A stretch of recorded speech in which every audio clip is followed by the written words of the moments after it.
You can bet with gifts like these, Martin would have to remain pretty loyal to the man who established his family fortune and political success, Mr. Monopoly Man. I mean, Paul Desmarais. And how many of you even knew his name? Some of Paul Desmarais' other friends include the Bush family, the Clinton family, and the President of France, Nicolas Sarkozy. When you consider the circle of friends surrounding Paul Desmarais, it's not hard to imagine how government corruption can set in. But it's our government officials who should never be this infatuated with making money and powerful corporate allies. And yet, sadly, we see exactly that. And this is just the tip of the iceberg when you consider these next things. Bilderbergers. Not Build-A-Burger, but members of the Bilderberg Group. The Bilderberg Groups consist of some of the largest visible corporate, political, and royalty members of the world. They hold their meetings annually, usually in remote places where there's no media allowed, at least to broadcast what goes on, because there's plenty of members of the media attending the meetings, such as Chairman of the Board of the Washington Post, major media outlet owner Rupert Murdoch, and news anchor Peter Jennings. Some of the other members include Presidents of the United States, such as Bill Clinton and Gerald Ford. Bankers attend, of course, World Bank President Wolfensohn, Alan Greenspan, Chairman of the Federal Reserve, and Timothy Geithner, President of the Federal Reserve, and somehow became U.S. Secretary of Treasury. He looks confused about it too. That would be like the president of RBC becoming our finance minister. It just reeks of corruption.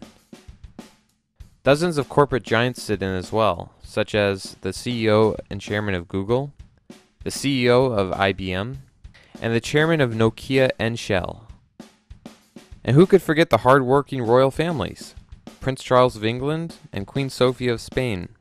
Both go to Bilderberg.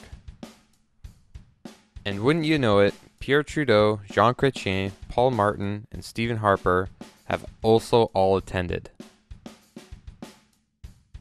What is your opinion on these secretive meetings that I hear about of the Bilderberg group that comes time to time in Canada, and they get together I think once a year, random places kind of in the world? Well, I don't I don't like that, and I don't like the Canadian Conference of Canadian Executives, Tom DeQuino being part of it. I mean, they meet in Banff and behind closed doors to sell out Canadian sovereignty by saying, Canadian business is for sale. I don't know why they're meeting in the first place. You can't tell me, they can't. Nobody can tell us why. Maybe they're talking about wallpapering the walls. Who knows, right? Well, they're so secret that I don't like to say in general, I don't think any good comes of meetings that are secret. Democracy really thrives in sunshine, and things that are anti-democratic do best under rocks, right? So if you keep things out of the public eye and they're not accountable, that's concerning.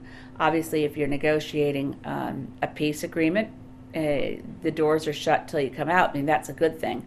But generally, people know what's going on. These meetings are so secretive that nobody knows what's going on. And similarly, the Security and Prosperity Partnership meetings, where the only people allowed in the room are governments and business leaders. That's anti-democratic. I don't like things that are anti-democratic. Bilderberg meetings, have you heard of this? I've heard about them. I don't know what that is. I mean, I've secret society type meetings, and they discuss. I recall one being at a place where I went with a friend in Ottawa. I'm trying to think of the place. That was a hotel outside of Ottawa. Right. In Canada. Was that just 2 years ago? Yeah, it was actually. I was up there because one of my good friends was getting married. We went to a Neil Young concert that night, and the next day it was all these people were moving in, security and everything. So it's the Bilderberg conference. So again, like our previous prime minister, or current prime ministers have attended these meetings and don't really talk about it. Do you think there would be something to be worried about though? No, not necessarily. I mean, if to put the scenario forward that you're talking about, if the 100 top people in the world invited me to a meeting, do you think I'd turn it down? Probably not. I've never been invited, so naturally I'm suspicious.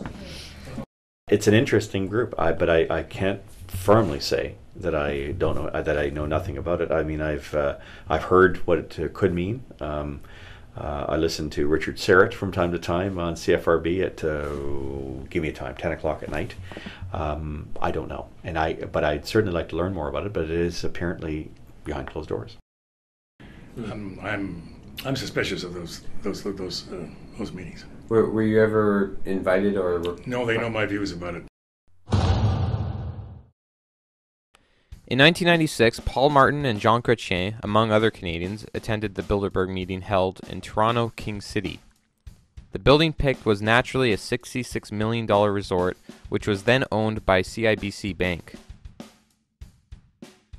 Some of the other members that attended that year were Ted Rogers, Chairman, President, and CEO of Bell Canada, Chairman of Ford Motor Company, everyone's favorite Conservative Premier of Ontario, Mike Harris, Conrad Black, owner of many newspapers, and just recently sentenced to 78 months in a U.S. federal prison for wire fraud and obstruction of justice.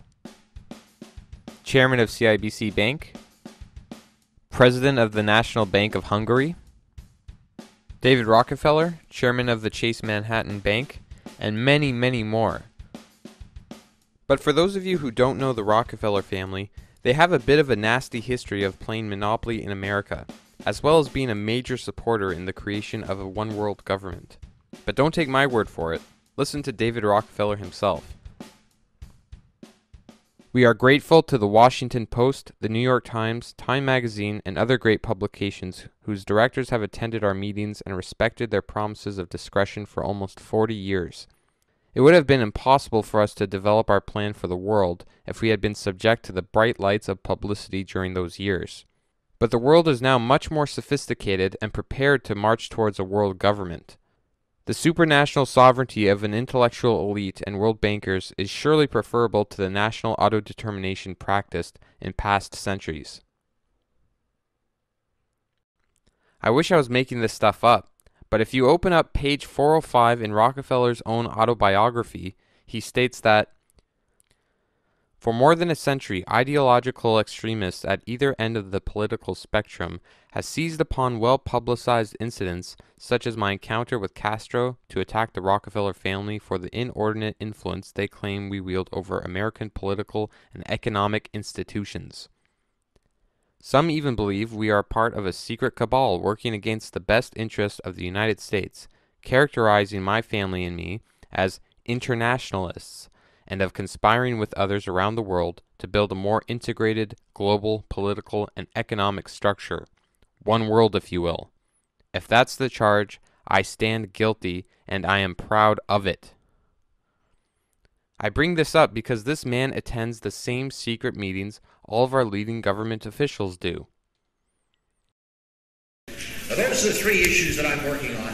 You may have others. Let's hear from them. You may not agree with me. Let's hear that. That's a lot more fun. And let's just talk about where we're going. Thank you very, very much.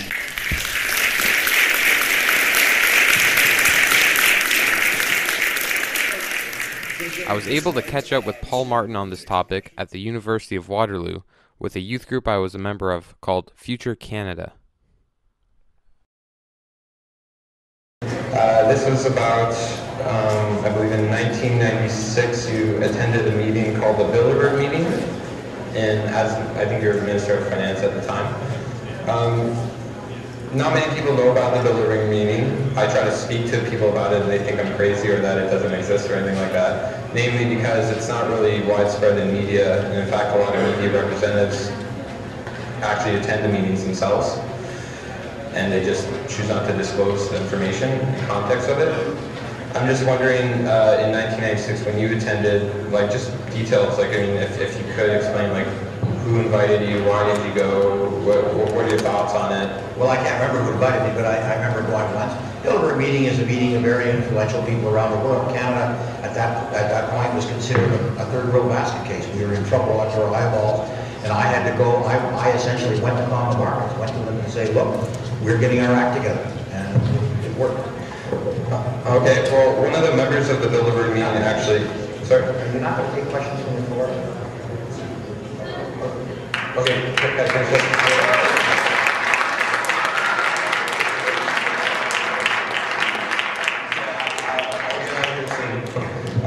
But just one thing about that Bilderberg meeting is that one of the attendees named David Rockefeller, and when I heard you talking earlier about this global financial crisis that everyone's involved in, and just like Stephen Harper said, that possibly this is going to be as bad or worse than the Great Depression in 1929, and not many of us have actually lived in those times, so we don't know what we're actually facing, but it could be pretty bad.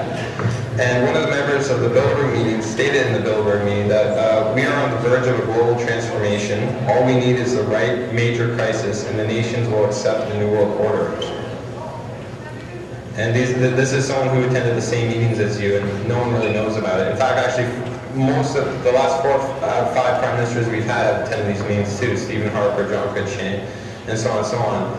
And I spoke to John Turner, a former prime minister as well, who didn't attend, and I asked him what he thought of it, and he said very specifically that it's basically a group of businessmen who get together behind closed doors and sell out Canadian sovereignty. He said he didn't like them at all, and he was very skeptic. Well, it may well be the meeting that I went to. I can't remember if David Rockefeller was there. There was no question of Canadian sovereignty. But what there was a group of people. This was the year that the Wall Street Journal called Canada essentially a banana republic, said that we were a third world country and we were going down. And I've got to tell you that my first couple of years as finance minister, I did nothing but go around the world basically saying, but Canada was going to turn it around. We did it. We did it. Within 4 years, we had the best balance sheet of any country in the world. So what is your opinion about it?